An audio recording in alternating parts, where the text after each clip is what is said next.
Hello everyone! Magandang araw po sa inyong lahat. Welcome back sa aming YouTube channel, Farm TV Realty Lopez. Again, this is Luis, even one of your site locators today. At nandito pa rin po tayo sa bayan ng Lopez, Quezon. Ngayon po ay may isa site tayong property na may sukat or lawak na 2.9 hectares o hektarya. So, tara po at sabay natin tignan ng property. Alright, okay po. So, kung makikita nyo po yung kabayan na yan, ayan na po yung pinaka-boundary ng property. Ito pong property ay tuhog kalsada po siya. So as you can see, ito na po yung kalsada. Ito yung property at may part pa rin po dito. Dito po sa may kabila, ang pinaka-boundary niya rin po ay itong mga kawayan. So ang frontage po ng property ay mga nasa 120 meters more or less po. And may overlooking po. So later pag punta natin sa may bandang taas, nakikita niyo po yung tanawin po. So again, sobrang ganda nitong property kasi nga tabing kalsada na siya. So as you can see naman po ay sementado ang kalsada. Ayan. Ang property ay medyo pa-slope dyan. Wala rin masyadong mga puno na. So ayun po yung pinaka-overlooking niya. Doon po ay parang meron daw malaking palaisdaan.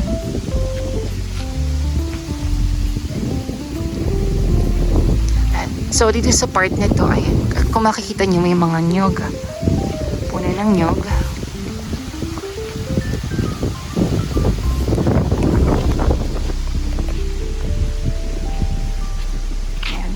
So sa part nito ay medyo matarik siya.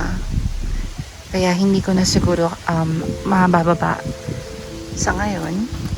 Pero nakikita niyo naman po yung pinaka property. Ayan po, yung mga nyug po na yun ay hindi nakasama sa property. Bale, ito lang po sa may kawayan, pababa po dyan. Yung mga nakikita niyo pong nyug ay hindi na po kasama sa property.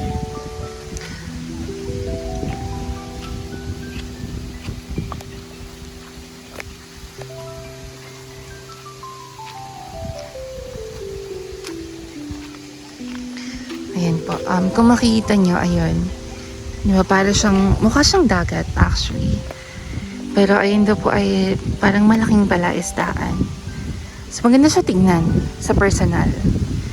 Hindi lang masyadong kitang-kita dito sa video kasi medyo malayo pag tinignan sa video. Pero pag nakita niyo po siya sa personal ay sobrang ganda niya po tignan. Ayan. Meeting nyo may mga bulubundukin dyan. Palibot. Dito naman sa kabila ay ayan, may mga ilang puno ng niyog. Again po, yung pinaka-boundary niya po is itong yung mga kawayan po. Ayan.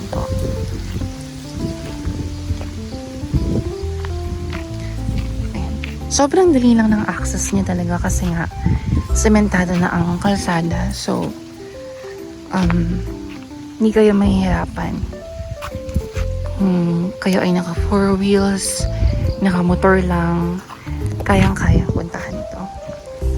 Dito naman po ay may mga tanim na mais. Ayan, may mga mais dito sa part na to. Ayan, doon ako nanggaling kanina. Diyan. So again po, ang property ay tuhog kalsada naman.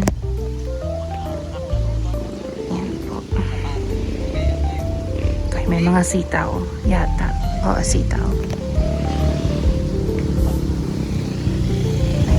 Kung makikita niyo naman po, maganda siya. Maganda siya talaga. Pwede kayong magtayo ng bahay dito sa banda dito o kaya dito sa kabila. Ayan. Pero kung makikita niyo ay may mga mais na nakatanim ngayon.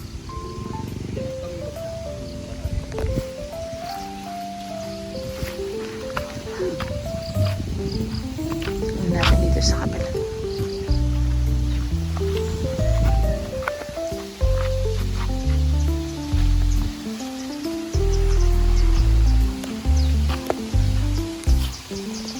Ayan po, kung makita nyo ay may mga kawayan. Ayan po yung parang pinaka-boundary ng property. Yung mga kawayan na yan.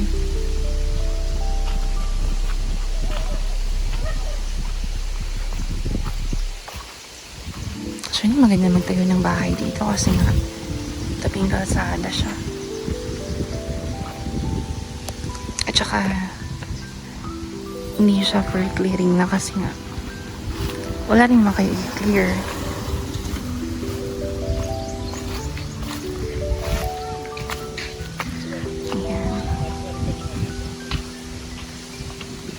Ayan. Ito po ay part pa rin ng property.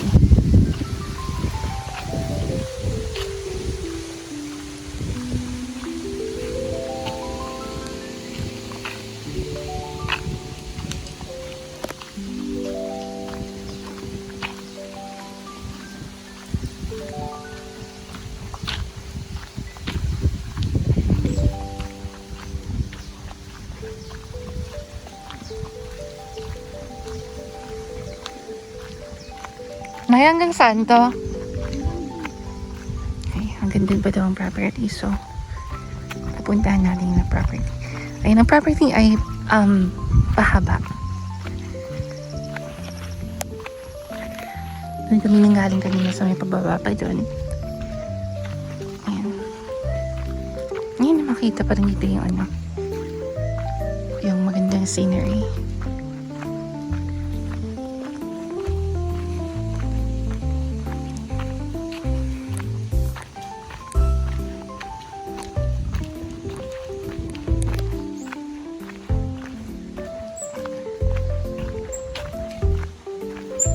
So, siguro dito sa part na to ay medyo madamo lang siya dito sa part na to.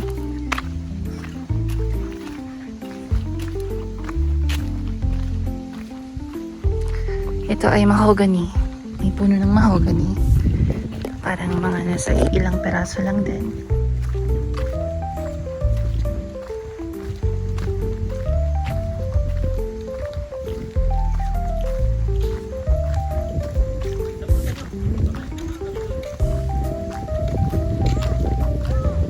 Hanggang saan ang dulo nito, sir? Ah, okay.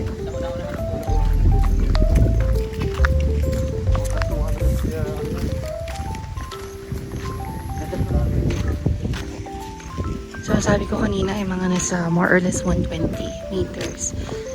Pero, parang mga nasa 200 meters na actually yung frontage niya.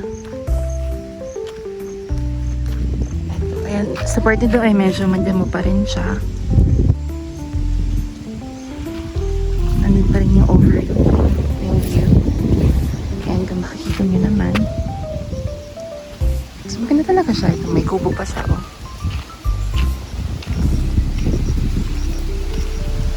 Ito ay puno ng kaimito. Kasama pa itong kaimito.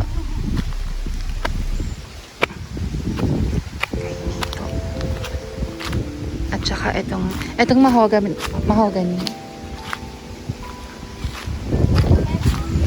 Hanggang saan?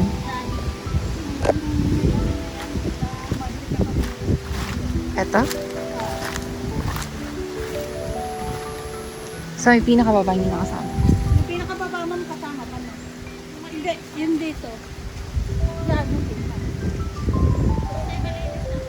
Okay. Yun, pero yung dito. Basta ito lang, no? Kahit mga kasama. Ang sinabi ko kanina yung may mga kawayan, yung pinaka boundary. Matutoko. Ganyan na, sumadrik ako. Ang property.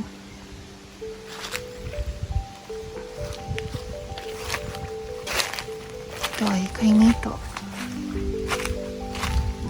Ayan. Bala doon ako nang galing kanina. Doon sa yung papababa doon. Ito na yung property. Ayan. Saka pa rin yun ang property. Wow. As you can see naman, maganda tong part na to ng property. Kasi sa kabilang part medyo matarik siya. Pero itong part ng property ay maganda.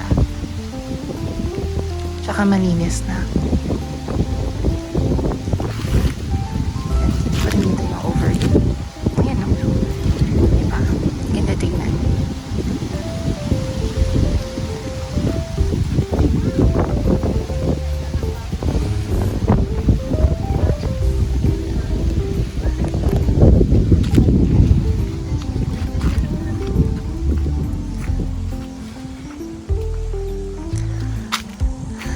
Alright, again, if you have any questions po, may mga katanungan kayo, may mga inquiries, huwag po kayong mahiyang mag-inquire, tumawag sa mga numero na nasa itaas.